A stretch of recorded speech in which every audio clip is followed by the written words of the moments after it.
하겠습니다. 자, 여호수아 20장은 도피성 제도에 대한 그런 말씀입니다. 하나님께서 20장 1절 함께 제가 읽겠습니다. 여호와께서 여호수아에게 말씀하여 이르시되 이스라엘 자손에게 말하여 이르기를 내가 모세를 통하여 너희에게 말한 도피성들을 너희를 위하여 정하여라고 하나님께서 말씀하셨습니다. 이 도피성을 만드는 나 그러니까 어떤 살인을 한 사람이 어, 재판이 공정하게 끝날 때까지 그 피해자의 가족들이 보복을 할까봐 당분간 피해 있을 수 있도록 만드신 곳이 바로 도피성입니다. 그러면 목사님 어떻게 사람을 죽인 자를 하나님이 보호하실 수 있습니까? 그러니까 실수로 사람이 죽을 수도 있죠. 예를 들어서 도끼로 나무를 베다가 나무 아래서 그 나무에 맞아서 모르고 실수로 부지 중에 사람이 다치는 그런 경우가 있을 수 있다 하는 것입니다. 그래서 하나님께서 이 도피성을 만드셨던 그 목적은 누구도 무고한 사람이 없도록 하는 것입니다. 4절 도피하는 자는 그 성읍에 들어가는 어귀에 서서 그 성읍의 장로들의 귀에 자기 사건을 말할 것이요. 장로들에게 자기 사건을 말할 것이요. 그들은 그를 성읍에 받아들여 한 곳을 줘 자기들 중에 거주하게 하고 입니다. 그래서 실수로 사람을 죽인 자를 보호해 주는 것 이것이 바로 도피성이다 하는 것입니다. 자, 그다음 도피성이 이제 어떤 위치에 있는지 쭉 이렇게 7절부터 쭉 나오고 있습니다. 하나님께서 총 6개의 성읍에 도피성을 만드셨다 하는 것이 쭉 나오고 있는데요. 자, 이 밑에 있는 지도를 보시면요. 네, 하나님께서 도피성을 만드셨습니다. 게데스, 세겜, 헤브론, 베셀, 그리고 길라, 라목, 골란 이렇게 해서 총 6개의 그 도피성을 만들었는데 여러분 이 아래 보시는 헤브론 땅 기억하시죠? 네, 갈렙의 취했던 땅입니다. 갈렙의 유업입니다. 기업입니다. 이 갈렙의 기업을 이스라엘 백성들이 뭐죠? 도피성으로 사용하겠다 했던 것입니다. 그렇게 어렵게 그 85세의 갈렙이 얻었던 땅을 또 나라를 위해서 드리죠. 왜냐하면 이 지도를 보시면은 뭔가 이렇게 좀 그 여기 하나, 여기 하나, 여기 하나, 여기 하나, 여기 하나, 여기 하나 뭔가 이렇게 좀 공평하게 그러니까 어떤 지역에든지 쉽게 도피할 수 있도록 아주 분배를 잘 골고루 해놨습니다. 이 도피성 이 헤브론 땅은 갈렙의 유업인데 갈렙이 그 땅을 주죠. 그리고 갈렙은 들판에서 노년을 보냈다. 어제 참 여호수아도 산지에다가 산림 지역에다가 땅을 유업으로 받아서 거기서 생활을 했던 장면이 나옵니다. 이스라엘에게는 굉장히 좋은 지도자들이 있었다. 굉장히 훌륭한 지도자들, 정말 본이 되는 지도자들이 있었다 하는 것을 우리가 보게 됩니다. 하나님께서 이스라엘 백성들에게 6개의 도피성을 허락하신 이유가 뭡니까? 네, 그것은 부지 중에 살인한 자가 부지 중 실수로 고의가 없습니다. 실수로 살인한 자가 도망해서 피해 보복자의 손에 죽지 않게 하기 위해서였다. 그러니까 하나님께서는 이 가나안 땅에서 누구든지 고의로 죽는 사람이 없기를 하나님 원하셨다 하는 것을 우리가 알 수가 있습니다. 네, 그것이 바로 하나님의 마음이었다 하는 것입니다. 자, 그다음 21장 보겠습니다. 21장입니다. 21장은 레위 자손 성읍들에 대한 이야기가 쭉 나오는데요. 레위 자손 1절입니다. 그때 레위 사람들의 족장들이 제사장 엘리야살과 눈의 아들 여호수아와 이스라엘 자손의 지파 족장들에게 나와 네. 자, 제사장 레위 사람들의 족장들입니다.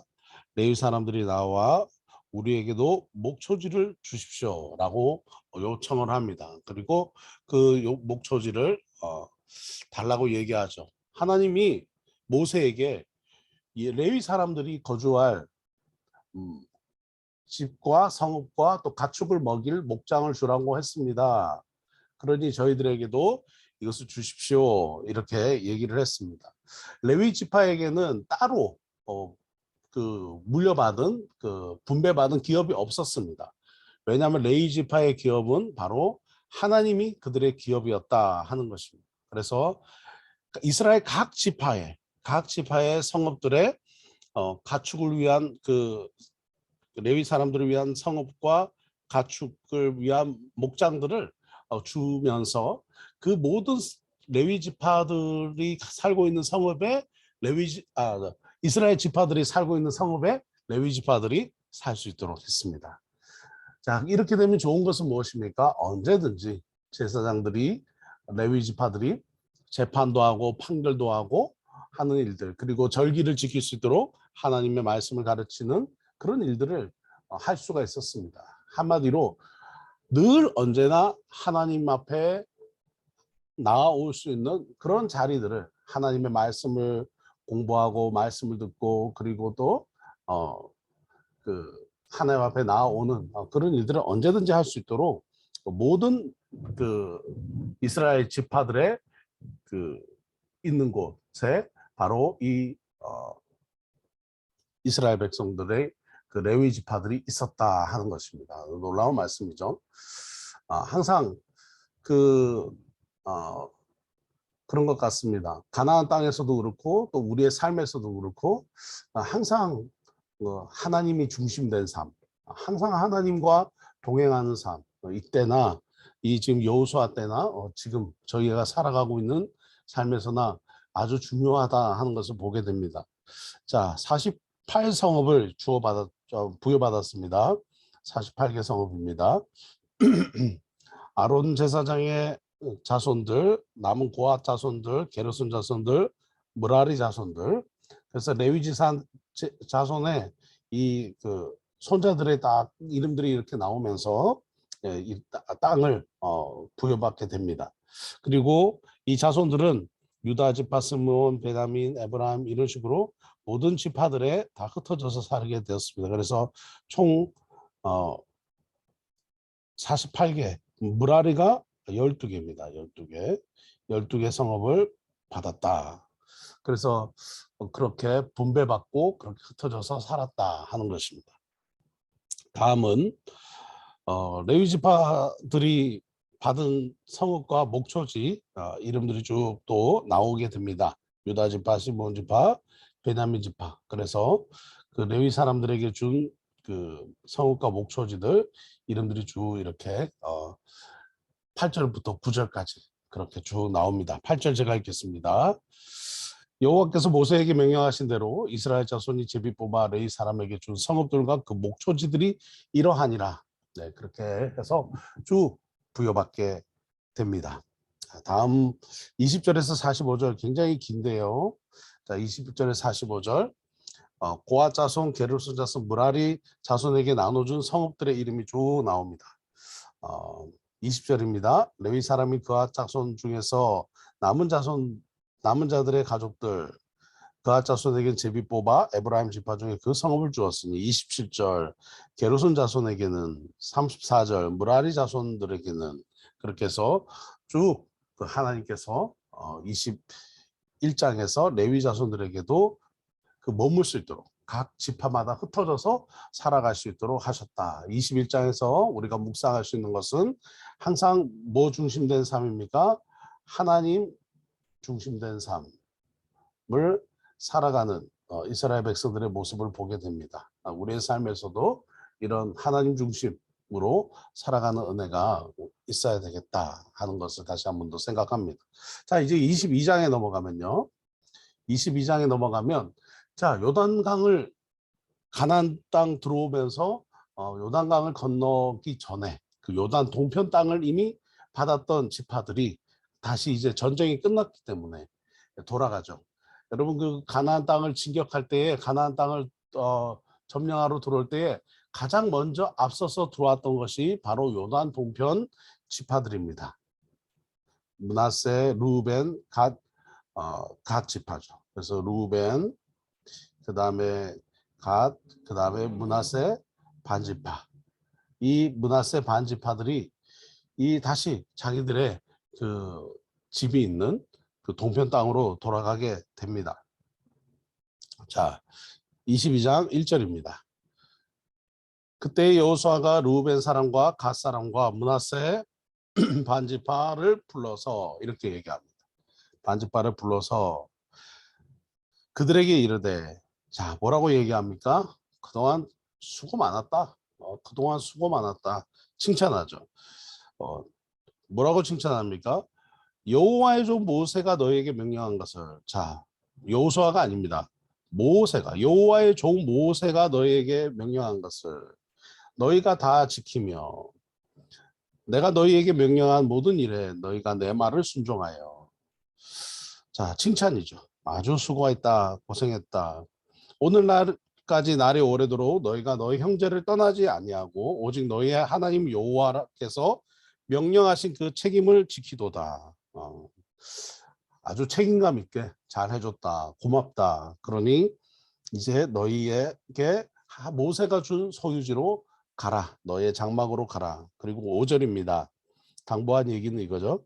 오직 여호와의 종 모세가 너희에게 명령한 명령과 율법을 반드시 행하고 너희 하나님 여호와를 사랑하고 그의 모든 길로 행하고 그의 계명을 지키고 그에게 친근히 하고 너희의 마음을 다하며 성품을 다하여 하나님을 섬길지니라. 이렇게 당부합니다. 우리가 늘상 우리의 자녀들에게도 당부하는 이야기 같은 이야기를 하죠. 여호수아가 정말 사랑하는 마음으로 정말 수고하고 고생한 루벤 사람과 갓 사람과 므낫세 반지파에게 이렇게 얘기를 합니다. 그리고는 이제 7절 9절 7절에서 9절 보면 므낫세 반지파에게 여호수아가 말합니다. 므낫세 반지파가 땅이 많잖아요. 그러니까 기업으로 받은 게 많잖아요. 그래서 어떻게 말하냐면 8절입니다. 너희는 많은 재산과 심이 많은 가축과 은과 금과 고리와 새와 심이 많은 의복을 가지고 너희 장막으로 돌아가서 너희의 형제들에게 나눠줘라. 이렇게 얘기합니다. 너희들 많은 기업을 유산으로 받았으니까 유업으로 받았으니까 너만 가지면 안 된다. 나눠줘야 된다. 나눠줘야 된다. 그렇게 해서 당부를 하고 돌려보냅니다. 하나님 여호수아의 참 말이 지혜로운 것 같습니다. 형제들이 항상 우애 있게 지내고 또 서로가 공평하게 서로가 좀 이렇게 균등하게 살아가는 것이 하나님 나라에서도 같은 원칙으로 됩니다. 우리도 가족들이 형제들이 있지만 한 사람만 유독 좀 부유하게 또 기업으로 유산으로 받은 게 많아서 부유하게 살고 나머지 자녀들은 나머지 형제들은 다 좀 형편이 어렵게 그렇게 지낸다면 참 안타깝잖아요. 그래서 좀 많이 받았으면 또 많이 나눠라. 흘려보내라. 그래서 형제들이 좀 균등하게 그렇게 우애 있게 지낼 수 있도록 해라 하는 것이 바로 하나님의 여호수아가 지금 이 동편 지파에게 당부하는 이야기입니다. 자, 근데 이제 이 다음 부분부터 재밌는데요. 자, 동편 지파들이 이제 돌아갑니다. 돌아가서 요단 강가에서 제단을 쌓습니다. 제단은 하나밖에 없지 않습니까? 지금 실로에 하나님의 성막이 여기 그 여호수아에서는 회막이라고 표현하죠. 회막이 세워져 있습니다. 고정식으로 세워져 있습니다. 더 이상 이동하지 않습니다. 이제 딱 정착되어서 이 실로라는 곳에 세워져 있습니다. 그런데 이 동편 지파들이 제단을 쌓았다 하는 것입니다. 어디다가요? 요단 강가에다가 제단을 쌓았는데 아주 크게 쌓았다 하는 것입니다. 깜짝 놀란 일이죠. 이 소식이 지금 가나안 땅 이스라엘 자손들, 요단과 언덕 건너편에 있는 이스라엘 자손들에게 들리게 됩니다. 그러자 온 이스라엘 자손의 온 회중이 실로에 모여서 그들과 싸우려 가려고 합니다. 네, 왜냐하면 그들은 오해했죠. 왜냐하면 우상 숭배다. 저도 이 말씀을 읽으면서 이제 어떤 일들이 일어날까 보게 됩니다. 자, 한번 그림 한번 보여드리겠습니다. 아마도 좀 이런 유적지를 그 당시의 유적지를 보면 자, 이런 식의 형태의 제단이지 않았나 하는 것을 보게 됩니다. 모양을 보면 뭐 이렇게 성막 같지가 않아요. 그죠? 그냥 뭐 이렇게 쌓아 올렸습니다. 이렇게 돌을 쌓아서 한간 올라가는 것. 만약에 이것이 굉장히 높은 모양이라고 한다면, 그죠? 높은 모양이라고 한다면 아마도 얼마든지 지금 팔레스타인 지역에서 가나안 땅 고고학적 그 유적지에서 발견되는 그런 그 신전의 모습과 비슷하다 하는 것입니다. 어쨌든 이런 모습의 제단을 지금 그 요단 동편에 지파들이 쌓아 올렸습니다. 황당한 일이죠. 그래서 이제 찾아갑니다. 13절에서 22절에는 여호와의 온 회중이 이제 이스라엘 하나님께 범죄하여 그 하나님을 다른 데서 돌아서서 너희를 위하여 제단을 쌓아 너희가 오늘 여호와께 거역하고자 하느냐, 한마디로 왜 우상 숭배하는 신전을 짓느냐라고 이렇게 꾸짖는 거죠. 자, 이런 장면들이 쭉 나오고 있습니다. 자, 바로 가서 그냥 막 전쟁을 하고 막 싸우고 이러지 않습니다. 일단은 가서 이야기를 합니다. 무슨 일인지 확인을 합니다. 그래서 누구를 보내냐면 엘르아살의 비느하스 기억하시죠? 네, 그 어제도 잠깐 언급했지만 그 발락이, 그죠?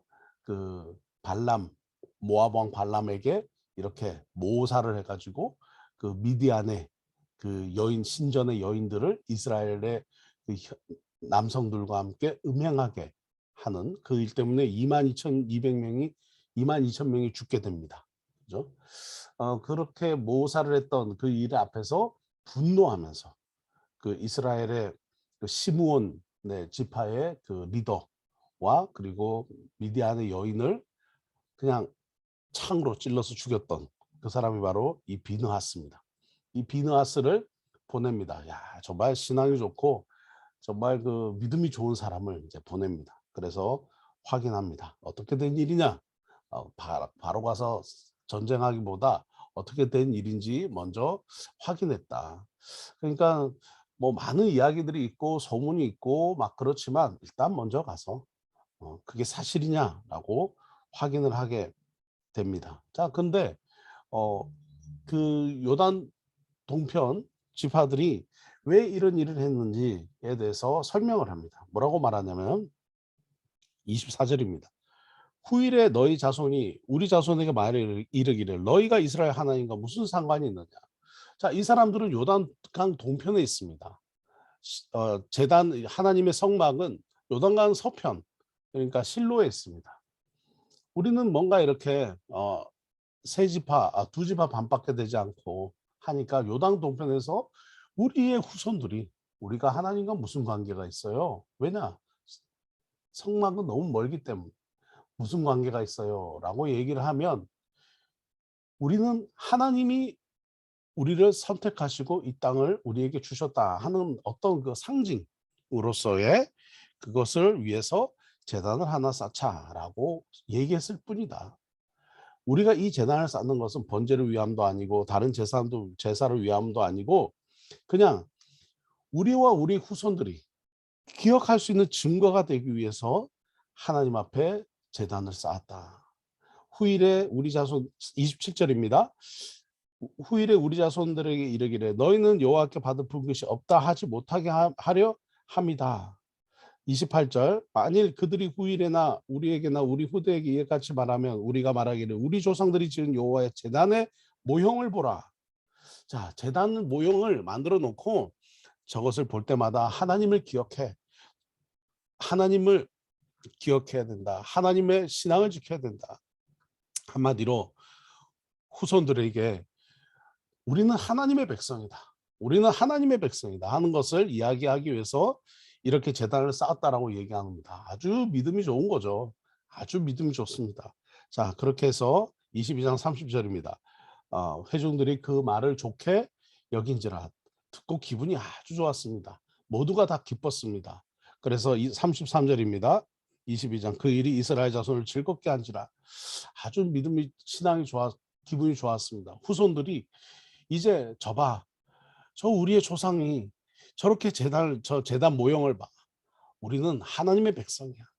그래서 그 제단을 쌓고 그 후손들이 끝까지 믿음을 지켜가기를 원했던 그 제단 그 조상들이 쌓아놨던 그 제단을 보고 그 조상들의 그 수고 가나안 땅을 정복하고 이제 돌아와서 또 이 제단을 올리고 하는 이 모든 수고와 섬김을 통해서 그 증거를 통해서 저 봐라 우리는 하나님의 백성이다 하는 것을 깨닫게 하기 위해서였다. 그래서 34절 그 제단을 에시라 불렀으니 제단 이름을 붙였습니다. 에시라 불렀으니 이는 여호와께서 하나님이 되시는 증거.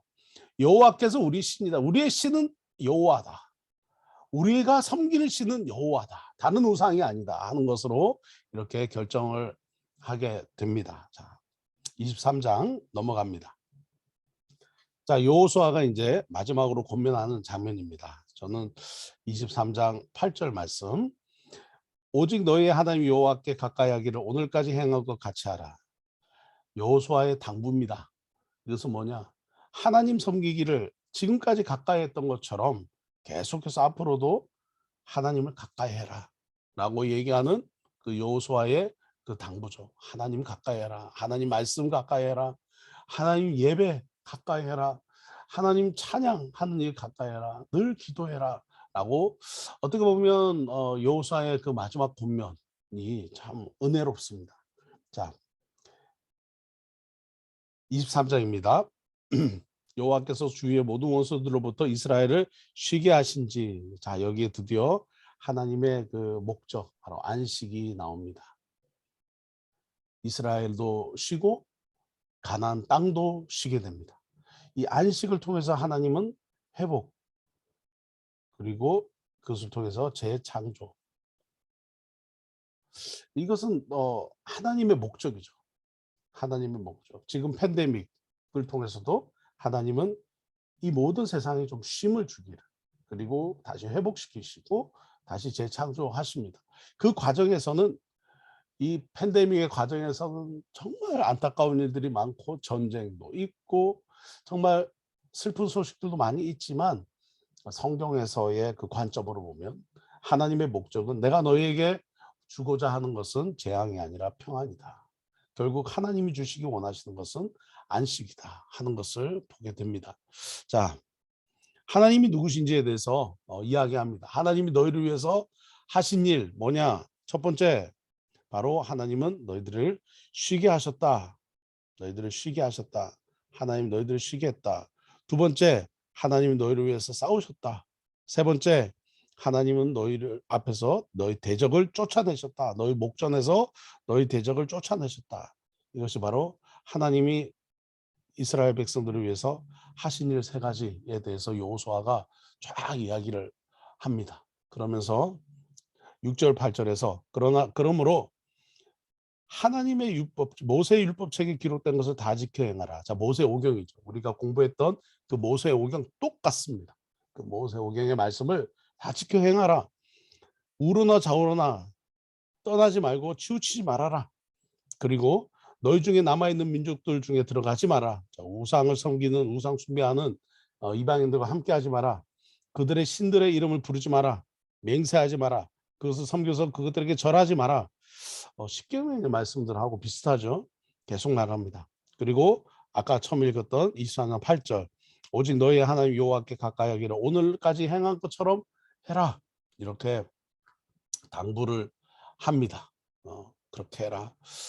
정말 우리 여호수아의 그 유언이죠. 오늘 이 여호수아의 이 마지막 권면 이것은 유언입니다. 이 유언이 하나님을 가까이 해라. 하나님이 기업이기 때문입니다.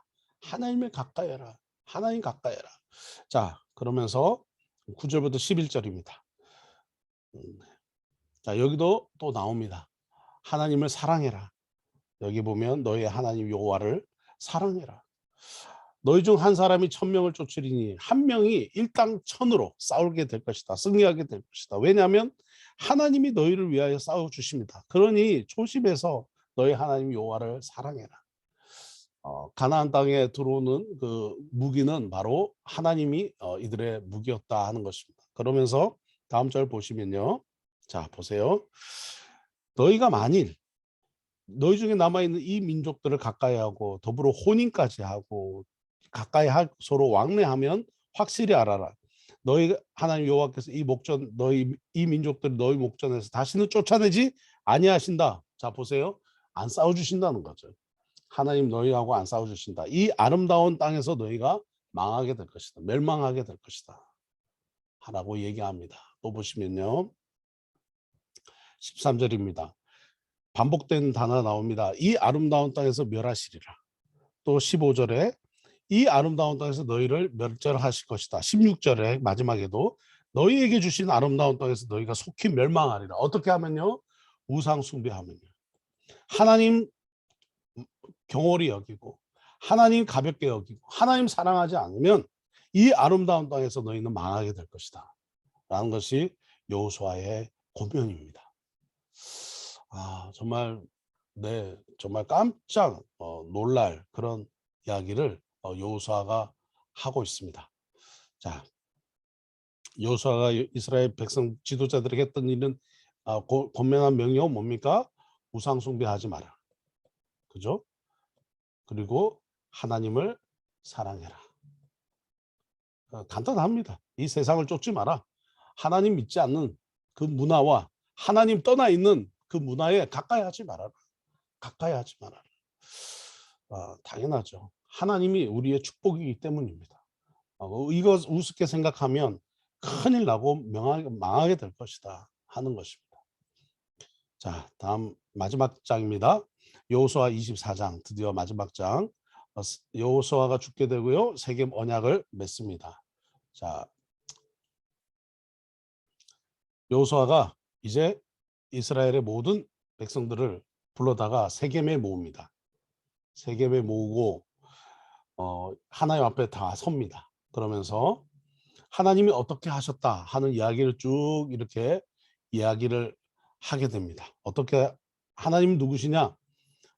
옛적에 너희 조상들 곧 아브라함의 하나님, 나홀의 하나님, 데라가 강 저쪽에 거주하여 다른 신들을 섬겼으나 라는 얘기를 합니다. 도대체 이게 몇 년 전 이야기입니까, 여러분? 몇 년 전. 네. 굉장히 오래된 수백 년 전의 이야기를 지금 꺼내고 있습니다. 네. 도대체 몇 년 전에 있었던 일을 얘기를 하는지 모르겠어요. 아주 오래된 그 수백 년 전의 이야기를 얘기합니다. 정말 이스라엘 사람들 정말 대단한 것 같습니다. 수백 년 전부터 오게 됐던.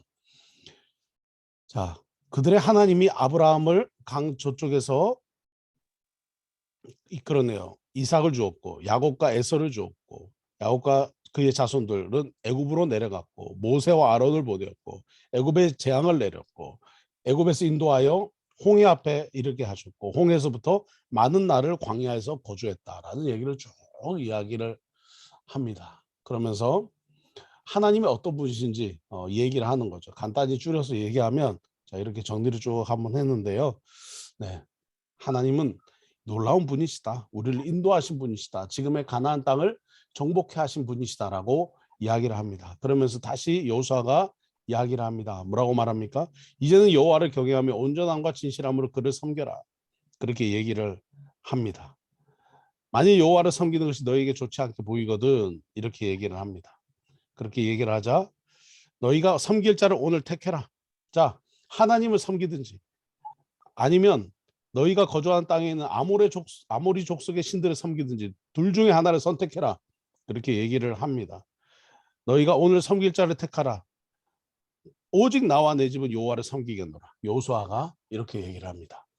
세상을 섬길 것인지 아니면 이 땅의 신을 섬길 것인지 우상을 섬길 것인지 선택하라. 그렇게 이야기를 합니다. 그러자 이제 백성들이 대답을 합니다. 첫 번째 대답입니다. 우리가 결단코 여호와를 버리고 다른 신들을 섬기지 않겠습니다. 이렇게 이야기를 하죠. 우리는 주님만 섬기겠습니다 말합니다. 두 번째 또 얘기합니다. 우리는 주님만 섬기겠습니다. 그런데 20절이에요. 20절 보십시오. 너희가 여호와를 버리고 이방 신들을 섬기면 너희에게 복을 내리신 후라도 돌이켜 너희에게 재앙을 내리시고 너희를 멸하시리라. 너희가 이방 신들을 섬기면 하나님이 너희에게 복을 내리신 후에라도 너희에게 다시 재앙을 내리실 것이다. 여러분 왜 재앙을 내리십니까? 바로 하나님의 그 회복과 또 뭐죠? 재창조를 위해서 다시 고난을 주시는 거예요. 그러니까 고난을 안 받으려면 어떻게 됩니까? 하나님을 잘 섬겨야 한다 하는 것입니다. 예, 하나님을 고난을 잘 그래요, 섬겨야 맞아. 한다. 하나님의 아버지. 백성은 하나님을 잘 따르고 하나님의 말씀을 온전히 순종하고 섬겨야 한다라는 것이 그 하나님의 마음입니다. 그리고 자 22장입니다. 22절 백성들이 또 말합니다. 여호와를 택하고 그를 섬기겠습니다. 스스로 우리가 증인이 되겠습니다. 그렇게 얘기를 합니다. 또 네 번째로도 대답합니다. 우리가 여호와를 섬기고 그의 목소리를 우리가 청종하겠습니다. 그렇게 여호수아에게 언약을 맺습니다. 그리고 25절에서 28절은 세겜에서 백성들과 언약을 맺습니다. 그리고 상수리 아래 나무 아래에다가 큰 돌을 가져다가 거기에다가 큰 돌을 세우고 또 그 약속을 그 네 번이나 대답했던 것을 고백을 하게 됩니다. 자, 여호수아가 이제 죽습니다. 여기서 재밌는 표현이 하나 나오는데요. 여호와의 종 눈의 아들 여호수아라고 이 표현이 여기서 처음 나옵니다. 그동안 여호수아에서 이런 표현이 나온 적이 한 번도 없습니다. 그래서 이 표현이 항상 여호와의 종 모세, 여호와의 종 모세라고 했는데 이 표현에 여기서 여호와의 종 여호수아 이런 표현이 나옵니다. 110세를 살았습니다. 110세, 110세에 죽었습니다. 어디에다 장사됐나? 딥나세라라고 하는 곳에다가 장사가 되었습니다. 근데 여기에 보면 그리고 여호수아가 사는 날 동안 그리고 여호수아 뒤에 생존한 장로들 그리고 여호와께서 이스라엘을 위해서 행하신 모든 일을 아는 자들이 사는 돌 동안 여호와를 섬겼더라. 자, 하나님이 어떤 분인지를 아는 모든 일을 아는 자들이 사는 날 동안 여호와를 섬겼다라고 얘기합니다. 그러니까 하나님이 누구신지 모르지 않고 하나님이 누구신지를 아는 사람들이 있는 날 동안은 하나님을 섬겼다고 말하는 거예요. 그래서 신앙은 정말 중요합니다. 믿음은 정말 중요합니다. 우리 후손들에게 그 믿음과 신앙은 중요합니다. 왜냐하면 하나님이 어떤 분이신지를 알게 하는 것입니다. 알아야 하나님을 섬깁니다. 알아야 섬깁니다. 이것은 굉장히 중요하다 하는 것입니다. 자, 그리고 32절에 보면요. 이스라엘 자손이 애굽에서 가져온 요셉의 뼈를 세겜에 장사했다라고 얘기를 합니다. 굉장히 놀라운 건데요. 자, 이스라엘 백성들이 요셉의 유고를 이제 출애굽할 때 가지고 나오지 않습니까? 출애굽할 때 요셉이 죽었을 때가 언제냐? BC 1805년 정도 됩니다. 출애굽을 했을 때가 언제냐? BC 1446년입니다. 얼마나 차이가 있느냐? 360년의 차이가 있습니다. 요셉은 이미 이전에 죽었고 그동안 이스라엘 백성들이 애굽의 노예로 있었고 그리고 그 노예로 있다가 이제 출애굽하게 됩니다. 그죠? 그리고 이 모든 세월 동안 어떻게 해요? 잊지 않고 요셉의 뼈를 가지고 갖고 나왔습니다. 그리고 언제 이제 가나안 땅의 그 정복이 언제 일어나게 됩니까? 결국은 430년 후에야 바로 이 가나안 정복이 완성이 됩니다. 결국 이 과정에서 어떤 일이 있었습니까? 요셉의 뼈를 이스라엘 백성들이 계속 보관하고 있었다. 이스라엘 백성은 정말 대단합니다. 하나님의 기업을 끝까지 갖고 있었다 하는 것입니다. 자, 이렇게 해서 여호수아를 마치겠습니다. 여호수아서 마치면서 우리가 기억할 것은 하나님은 언약에 신실하신 하나님이시다. 언약에 신실하신 하나님.